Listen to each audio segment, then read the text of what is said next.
আপনি সেই অধরা না? অধরা রাফিকে দেখে ভ্রু কুঁচকে বলে, আপনি কে? আমি রাফি, সেদিন প্লেনে যার পাশে বসছিলেন। ও, আপনি এখানে কি করছেন?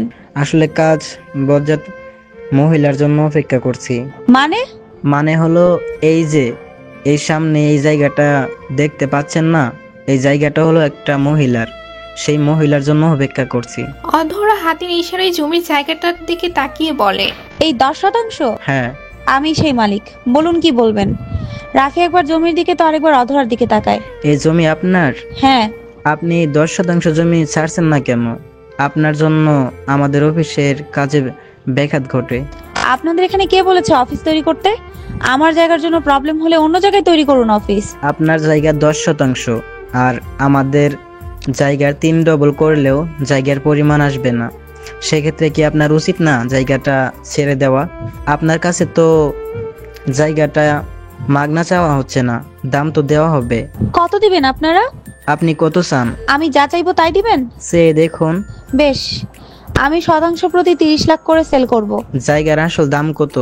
আসল দাম যাই থাকুক, 10% জমির দাম আসে 1 কোটি টাকা। এখন আপনাদের পোষালে আপনারা নিবেন, যদি পারেন তাহলে জানাবেন, আর না পারলে জমি সংক্রান্ত আর একটা ফোন যেন না আসে।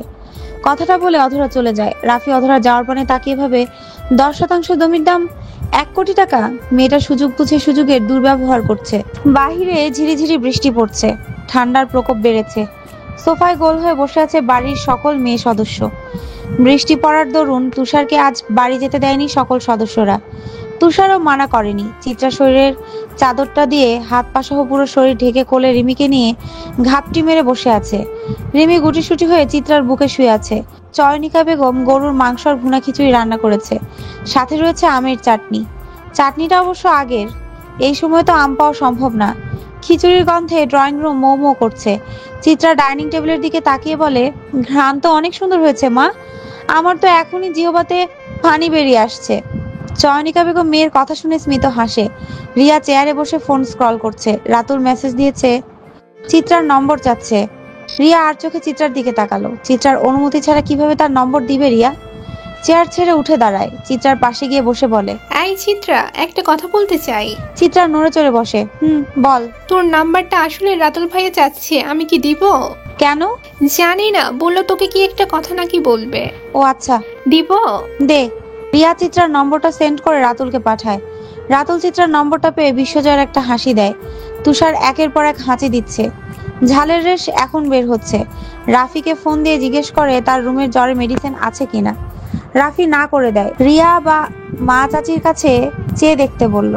তুষার তপ্ত শ্বাস ফেলে বসার রুমে আসে। সোফায় বসে থাকা রিক্তা বেগমের দিকে তাকিয়ে বলে। রিক্তা বেগম তুষারের কথা শুনে তুষারের দিকে তাকিয়ে বলে, মামি, জ্বরের মেডিসিন হবে?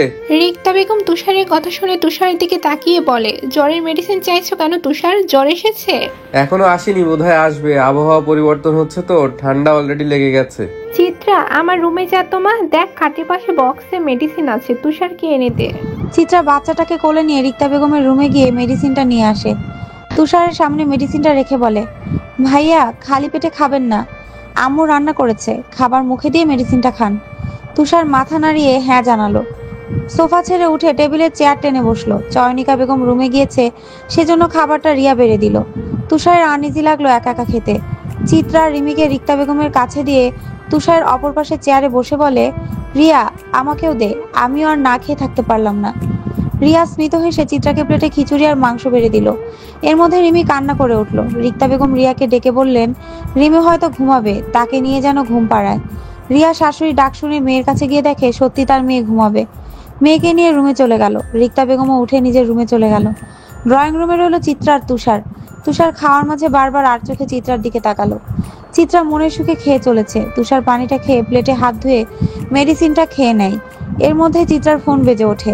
টেবিলের উপর ছিল ফোনটা। চিত্রা তাকিয়ে দেখলো অচেনা নম্বর, তাই আর রিসিভ করলো না। প্রথমবার বেজে কল কেটে গেল। ফের আবার কল আসতেই তুষার বলে ওঠে, ফোনটা ধরছো না কেন? চিত্রা প্লেটে আচার নিতে নিতে বলে, চিনি না এই নম্বর, অচেনা। তাই বলে ধরবে না? মামু তো বাসায় নেই, মামুও তো হতে পারে, রিসিভ করে দেখো। চিত্রা বাম হাত দিয়ে ফোনটা রিসিভ করে লাউড স্পিকারে দেয়। ওপাশ থেকে এক পুরুষালী কণ্ঠ ভেসে আসলো। হ্যালো। চিত্রা আচার খেতে খেতে বলে, হ্যালো, কে বলছেন? আমি রাতুল বলছি। চিত্রার খাওয়া থেমে যায়। তুষার ভ্রুকুচকে তার দিকে তাকিয়ে আছে। রাতুল তো রিয়ার ভাই। সে কেন চিত্রাকে ফোন দিল? চিত্রা ফোনটা হাতে নিয়ে স্পিকার কমিয়ে কানে নিয়ে বলে, হ্যাঁ রাতুল ভাইয়া বলুন। রাতুল নিজের রুমের জানালার ধারে দাঁড়িয়ে আছে। তোমার সাথে কিছু কথা শেয়ার করতে চাই। তোমার আশেপাশে কি কেউ আছে? চিত্রা একবার তুষারের দিকে তাকিয়ে বলে, হ্যাঁ আছে। আপনি কি বলবেন বলেন, আমি শুনছি। না তাহলে আর বলা যাবে না। তুমি কি কাল আসো? হ্যাঁ। দেখা করতে পারবা? কেন? একটা কথা বলবো।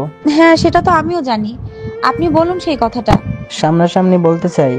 তুমি বরং কাল তোমার বাসার পাশে যে ক্যাফেটা আছে সেখানে এসো, আমি অপেক্ষা করব। ঠিক বিকেল 3টে বাজে। আরে কাল বৃষ্টি থাকবে, আর আমি বৃষ্টির ভেতর কোথাও যাওয়া পছন্দ করি না। তাহলে আমি তোমার বাসার সামনে দাঁড়াবো, তুমি এসো। আশ্চর্য, বাসার সামনে আসতে পারলে তো বাসায় আসতে পারেন। আপনি বরং বাসাতেই আসেন। এখন রাখি, আমি খেতে বসছি। রাতুলকে আর কোনো কথা বলার সুযোগ না দিয়ে চিত্রা ফোন কেটে দেয়। তুষার গম্ভীর কণ্ঠে চিত্রার দিকে তাকিয়ে বলে, রিয়ার ভাই রাতুল কেন ফোন দিল? কি যেন বললো। কি বলবে? সেটা তো বলেনি। তা কোথায় যাওয়ার প্ল্যান করলে? চিত্রা প্লেটে হাত ধুয়ে টিস্যু দিয়ে হাত মুছে বলল, কিসের কোথাও যাওয়ার প্ল্যান করলাম? একটু আগেই না বললে বৃষ্টির মধ্যে তোমার কোথাও যাওয়া পছন্দ না? ও রাতুল ভাইয়া কাল পাশের ক্যাফেতে দেখা করতে বলল, পরে না করলাম। দেন সে বলল বাসার সামনে আসবে, তাই বললাম বাসার সামনে যখন আসবেন তাহলে বাসাতেই আসেন। ও রাতুল তো বিয়ে করেনি তাই না? হ্যাঁ মনে হয়, শিওর জানি না। তোমার নাম্বার কোথায় পেলো? রিয়া দিয়েছিল। সবাইকে কি নাম্বার দিয়ে বেড়াও? আশ্চর্য, সবাইকে নম্বর দিতে যাব কেন? না এমনি মনে হলো তাই। বৃষ্টি তো এখনো থামলো না। আমি রুমে যাচ্ছি, তুমি প্লিজ 1 কাপ কফি দিয়ে যেও, প্রচন্ড মাথা ব্যথা করছে। আচ্ছা আপনি যান, আমি প্লেট ধুয়ে নিয়ে আসছি। তুষার হনহন করে রুমে চলে গেল। চিত্রা প্লেট ধুয়ে রান্নাঘরে গেল কফি বানাতে। এদিকে রাফি আর রায়ান রাসেল আহমেদ ফ্যাক্টরির ভেতর দাঁড়িয়ে আছে। রাফি তার বাবার সামনে বসে ফোন স্ক্রল করতে করতে বলল, বাবা, 10% জমির দাম শতাংশ প্রতি 30 লাখ, মোট 1 কোটি টাকা। রাসেল আহমেদ চা মুখে দিচ্ছিলেন। ছেলের কথা কানে আসতে মুখ ফসকে চা পড়ে যায়। রায়ান বাবার দিকে তাকিয়ে বলে, আস্তে খাও চা। রাসেল আহমেদ চায়ের কাপটা টেবিলের উপর রেখে বলে, শতাংশ প্রতি 30 লাখ আর 10% 1 কোটি। হ্যাঁ, দামটা কে ঠিক করছে? রাফি বিরক্তি নিয়ে বলে, কে আবার? ওই মেয়েই বলছে। আমি রাজি 1 কোটি টাকায় জমি কিনতে, তুই এখন কথা বল। রাফি রায়ানের থেকে নম্বরটা নিয়ে ভদ্রলোকের ফোনে কল লাগায়। অধরা বেলকনিতে দাঁড়িয়ে বৃষ্টি দেখছিল। আশরাফুর রহমান ফোনটা নিয়ে মেয়ের রুমে ঢুকে বেলকনিতে গিয়েছিল বলে ওরাও আবার ফোন করছে। অধরা বৃষ্টি দেখায় ব্যাঘাত ঘটে। বিরক্তি নিয়ে ফোন রিসিভ করে ফোন কানে নিয়ে বলে, হ্যালো। রাফি অধরার কণ্ঠ শুনে বলে, আমি রাফি বলছিলাম। হ্যাঁ বলুন। আমরা আপনার শর্তে রাজি, 1 কোটি টাকা দিয়ে জমিটা নিতে চাই। কিসের 1 কোটি? আপনি না বললেন শতাংশ প্রতি 30 লাখ, মোট 1 কোটি। 30 লাখে 10% 1 কোটি আসে? সেটা তো আপনিই জানেন ভালো। 3 কোটি আসে। 3 কোটির নিচে 1 পয়সাও কমে জমি বিক্রি করব না। মুহূর্তেই রাফির মাথায় রাগ চেপে বসলো। সহসা চেয়ার ছেড়ে উঠে বসলো। কিছুটা রাগী কণ্ঠে বলে উঠলো, এই আপনি আমাদের কি পাইছেন? এক সময় এক কথা বলেন, টাকা কি গাছে ফলে? 10% দাম 3 কোটি, কোন অঙ্কেলে চান? মেন ঢাকাতেও তো এত দাম না জমির। রাসেল আহমেদ ছেলের হাত চেপে ধরে ইশারায় মাথা ঠান্ডা রাখতে বলে, তিনি 3 কোটি টাকার বিনিময়ে হলেও জায়গাটা নেবেন। রাফি তার বাবার ইশারা দেখে ফোনটা তার বাবার দিকে এগিয়ে দেয়।